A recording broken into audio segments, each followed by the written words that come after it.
All right, I am on with Ermek in New York from Kyrgyzstan. How you doing, my friend? I'm doing well, thanks. Yourself? I'm doing well as well. Let's start with what I think is the more interesting part of those two places. Kyrgyzstan, you even say that to people. They don't know that that's a real place. Yeah. Actually, even New York Times doesn't really know that. Yeah. There's a lot of things that the New York Times doesn't know. But what do we need to know about Kyrgyzstan? Well, it's a former Soviet country. So, yeah, with all the consequences of it, I guess. It's a majority Muslim country. It's also considered like a democratic island of Central Asia. Yeah, it's generally like just a Central Asian country, kind of cultural mix of everything.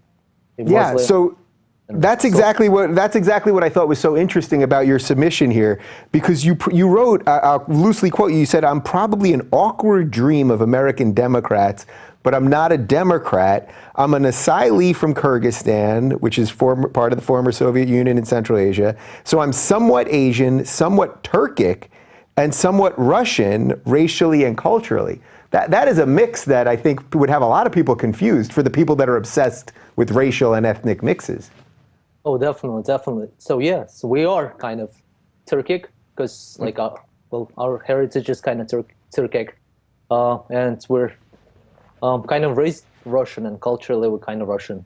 But as you can see, probably we kind of look Asian as well. Right. So kind of mixed. Yeah, and when did you come to the States?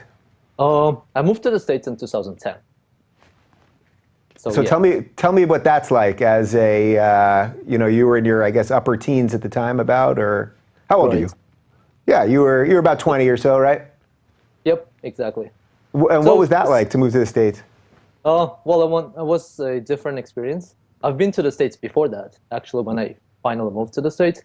Yeah, it was a different country. It was a really different kind of society, so it was really interesting, like culturally and demographically, first of all, because like you could see, especially since I moved to New York, and it's like all these different ethnic groups, and they're all so different.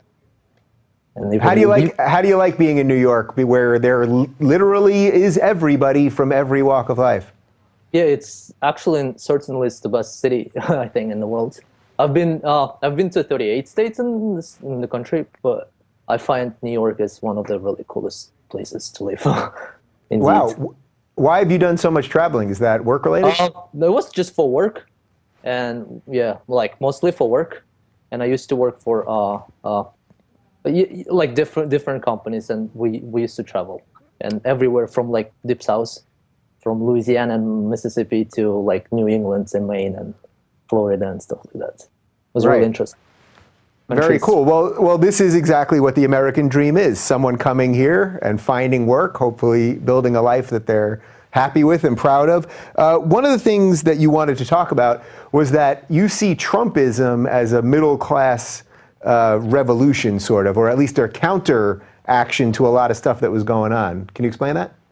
Yeah, definitely. So, in my opinion, actually, whatever is happening to Trump and like all that movement that's behind Brexit and Le Pen in France and Trump, of course, is the situation, like, it's basically what typical kind of like white middle class has gotten for past 20 years with all this like like outsourcing of jobs and different kind of things, and like different development of like computer systems and like technology. And I do not blame them, but I think that if you can actually look at it deeper, like you can see it's mostly frustration with that kind of loss of opportunity and kind of like loss of, how to say, like feeling of the future. Like, and all this stuff was like, I don't know, not liking immigrants or not liking Muslim. In my case, like in my opinion, is basically it's just a result of actually not really liking the whole development, like, and the course of history that's going. Yeah. So do you think that's really like an education thing? Like if we had educated these people properly for other jobs, as some of the jobs that they were having coal mining, that sort of thing, as that was sort of being phased away, if we had educated them properly to be in more high-tech jobs or whatever else there is, that maybe it would have not turned out the way it did? Oh, maybe yes and maybe not. Because if you think of like, imagine someone being like 30, and well, basically his like teenage were 10 years ago, and no one could actually predict 10 years ago what kind of jobs would be needed like now, and what type of jobs are going to be needed in 20 years from now. So I think no government could really actually like educate properly. And for someone 30 years old, so past 30, like closer to 40s, it's kind of like it's more of just inability to learn. Like I do not think that I don't even see perspectives how we can actually re-educate them or give them some skills in terms of when they're actually settled down already. So they're thinking about their retirement and stuff like that.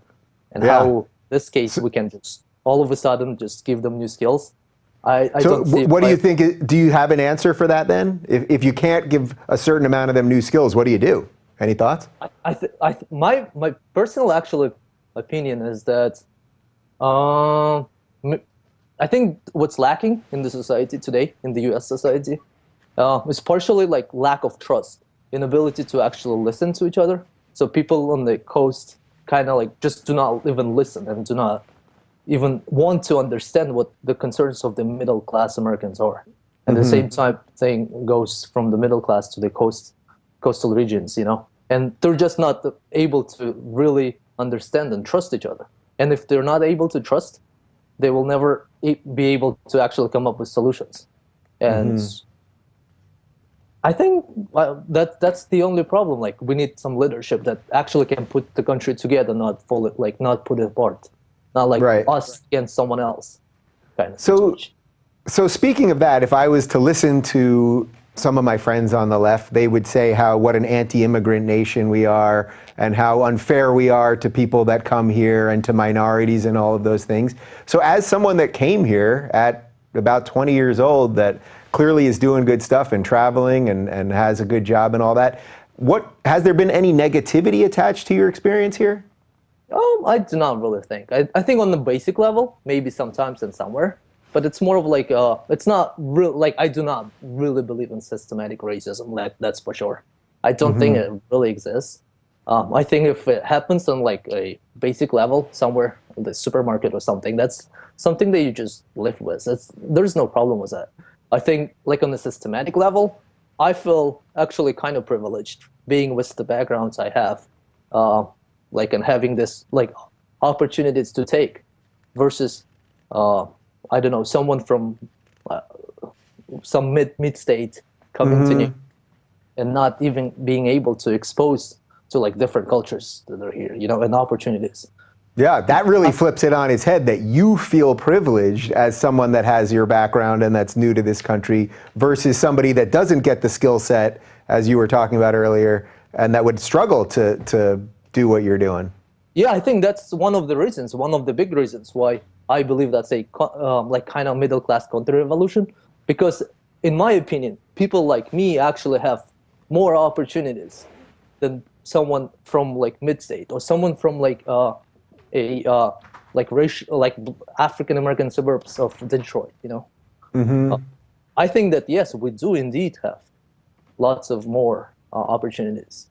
Yeah. So one of the things that you wanted to talk about was liberal dictatorship. Now, people know my frustrations with the left and that I separate the left from liberalism and all that.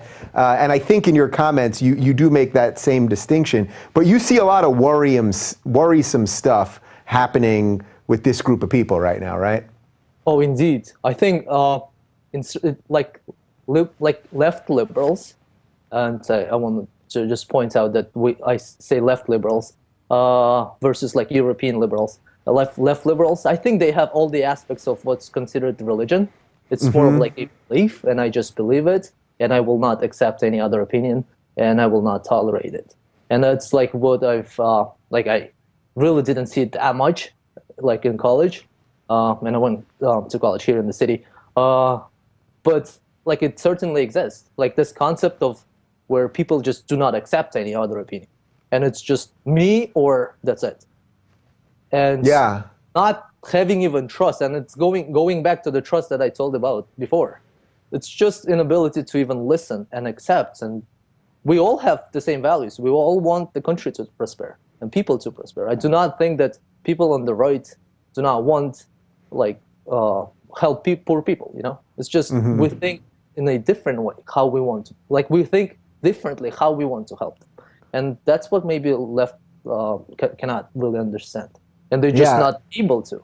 And they're just So a perfect segue then is to the other issue you want to talk about, which is sort of the inability to have an honest conversation about Islam, and you've been sort of intimately involved in this. Can you talk about that for a sec? Oh yeah, definitely. It was actually interesting kind of idea that I had myself, because in Kyrgyzstan is a country that's kind of secular, more of a with more of Russian communist, like secular influence, facing the realities of like Islam, going into the society of Kyrgyzstan. And most of my friends and most of the like educated, let's say like educated people in Central Asia really oppose this Islamic kind of idea as something being anti-nationalistic, like anti-Kyrgyz, for example, being something like pan-Islamic that wants to destroy our culture. At the same time, when someone on the alt-right, like I don't know, Milo Yiannopoulos or Trump, say something about Islam, we kind of take it really defensive, and we all of a sudden turn into like advocates of Islam, and it's really interesting. And I think, and it what happens to me, and that makes me feel sometimes that maybe it's nothing to do with Islam, it's more of with our feelings and with our inability to trust each other again. Yeah. And just have an open conversation, you know? So is that really the answer, that to just have the open conversation? I think you have me in that corner. But is that really your answer when it comes to these hot button issues, but especially Islam? And someone would look at you and think, what does he know about Islam, or what can he say about Islam? You know, if they just looked at you, they wouldn't understand. But yet you have experience, you have life experience dealing with some of these ideas.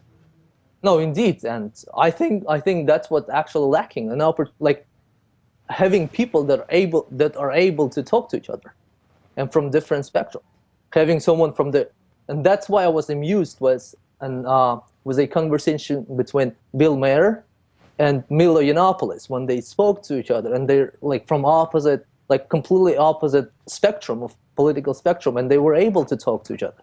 And they were able to find common ground. And it seems like people are just today are completely in their kind of boxes and unable to just go over and think and speak to someone who are not like them, you know? Well, on that note, I've thoroughly enjoyed talking to you. I'm on board a lot of the ideas you're talking about, and good luck with everything. Thank you so much.